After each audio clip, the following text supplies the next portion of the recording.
March 24, 2026, OpenAI did something almost nobody expected. They killed their most viral product, not because it failed, because it worked too well. Sora, OpenAI's text-to-video generator, had made creating convincing fake video as easy as typing a sentence. And in 4 short months, it had become a weapon. This is the story of how one app showed us exactly how fragile truth has become and what we're supposed to do about it. You've probably seen videos this year that made you pause. A politician saying something outrageous, a celebrity endorsing a product, breaking news footage from a crisis zone. Here's the uncomfortable question: how do you know any of it was real? Because here's the thing, 93% of social media videos are now synthetically generated. 93%. That's not a prediction about some distant future. That's right now, according to 2026 estimates from DemandSage. And Sora, the app that made this possible for ordinary people, just got shut down. Let's talk about why. Sora launched in November 2025, and the timing couldn't have been more explosive. Video AI had existed before, but it required technical skill, hours of training, expensive hardware. Sora changed that equation completely. Type a sentence, get a video. Your grandmother could make a deepfake. And millions of people started doing exactly that. Downloads peaked at 3.3 million in November 2025. The app went viral for creative content at first, movie-quality visuals anyone could make. Filmmakers were excited, artists experimented, but it took about 3 weeks for the darker applications to emerge. By December 2025, Disney had announced a $1 billion partnership with OpenAI centered entirely around Sora technology. The future looked bright. Then January 2026 happened. Venezuela descended into political crisis, and suddenly, Sora wasn't making movie magic anymore.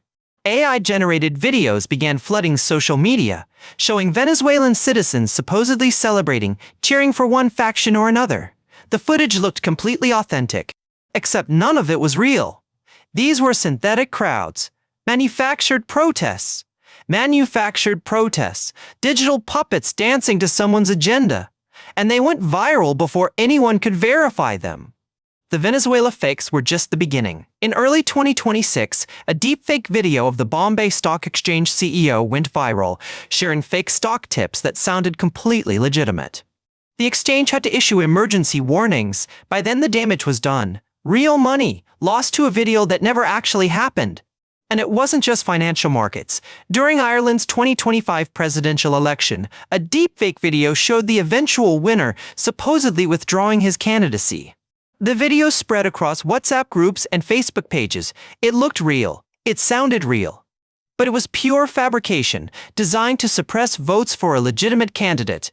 By February 2026, Sora downloads had crashed from 3.3 million to 1.1 million. The backlash had begun. But the damage was already spreading faster than any correction could catch it. Here's what made Sora different from earlier deepfake tools. The asymmetry. Creating a deepfake takes seconds and costs pennies. Proving it's fake, that requires hours of forensic analysis and specialized expertise. Detection software exists, but here's the problem. It's locked in an arms race. It's losing. New AI models are specifically trained to defeat the algorithms designed to catch them. The University of Florida tested this in February 2026. The results were, honestly, kind of humbling. Humans correctly identify real versus fake videos about 2/3 of the time. 2/3. Basically, you've got a coin flip plus a little luck. And here's the kicker. AI detection programs? They performed at chance levels for video, no better than random guessing. So humans are better than machines at spotting fake videos. But 2/3 accuracy still means 1 in 3 fakes slips through. At the scale of social media, that's millions of deceptions per day. Modern deepfakes fail at the edges of human behavior and physics.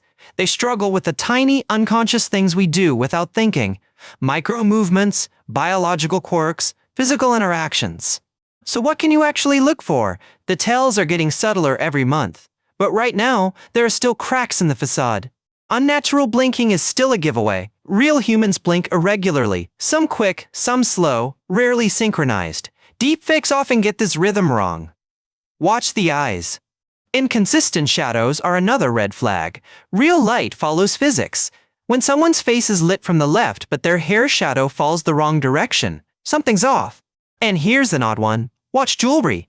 Earrings that morph between frames. Rings that phase through fingers. The AI struggles with small objects that move independently from the body. Hair is surprisingly difficult for AI. Real hair moves in individual strands with independent physics. Deepfake hair often moves as a single mass, like a helmet that shifts unnaturally. But here's the hard truth. These tells are disappearing. Each new AI model fixes the flaws of the last one. The detection arms race has an expiration date. On March 24, 2026, OpenAI announced what many had started to expect. Sora would be shut down. Advocacy groups, academics, and experts had been raising alarms for months. The billion-dollar Disney deal? Gone. The creative filmmaker revolution? Over. TechCrunch called Sora, quote, the creepiest app on your phone, and now it was being pulled from existence. But killing Sora doesn't kill the technology. The knowledge exists. The code patterns exist. Other companies and other countries are already building their own versions. The World Economic Forum published an analysis in March, warning that cognitive manipulation via AI would define disinformation in 2026. Sora's shutdown is just one chapter. So what does this mean for you? Someone just trying to figure out what's real on your feed. Let me be direct about this. One approach is developing healthy skepticism about any video, especially during breaking news or political events. That's precisely when synthetic content spreads fastest. The emotional urgency overrides careful verification. It may help to verify videos through multiple sources before sharing. Here's a good rule. If only one account has explosive footage that nobody else can corroborate, that's a massive red flag. You might also consider who benefits from the video. Cui bono. Who profits? If a video perfectly confirms your existing beliefs or outrages your existing enemies, that's exactly when you should doubt it most. Some advocates want mandatory watermarking for all AI-generated content. But there's a catch. Watermarks are easily removed, and they may create false confidence. No watermark must be real becomes the new vulnerability. And here's what keeps researchers up at night. We're training people to distrust everything, and that has consequences too. When nothing is credible, truth and lies become equally weightless. Real journalists documenting real atrocities can be dismissed as fake. Genuine whistleblowers can be waved away. The liar's dividend, where authentic evidence loses power because anything could be deepfaked. That's the true legacy of the Sora era. Not just that we can't trust videos anymore, it's that we're learning not to trust anything. And bad actors are counting on exactly that paralysis. So here's what many experts recommend. Focus less on detecting individual fakes and more on verifying the source. Who published this? What's their track record? Do they have something to gain from your outrage? You might want to build relationships with information sources you've verified over time. Journalists with track records. Institutions with accountability. Not because they're perfect, but because they're findable if they're wrong. And if you find this kind of analysis useful, we do this every week. Subscribe to stay in the loop. We're here to help you navigate the increasingly strange landscape of online truth. Sora's rise and fall happened in just 4 months. That's how fast this technology moves. The next Sora is already being built somewhere. Maybe with better safeguards, maybe without any at all. The question isn't whether AI-generated video will become undetectable. It's what we do as a society when that moment arrives. Because based on current trajectories, it's coming within years, not decades. Some countries are already drafting AI transparency laws. The European Union is furthest ahead with mandatory disclosure requirements in their AI Act. But enforcement remains, let's say, aspirational.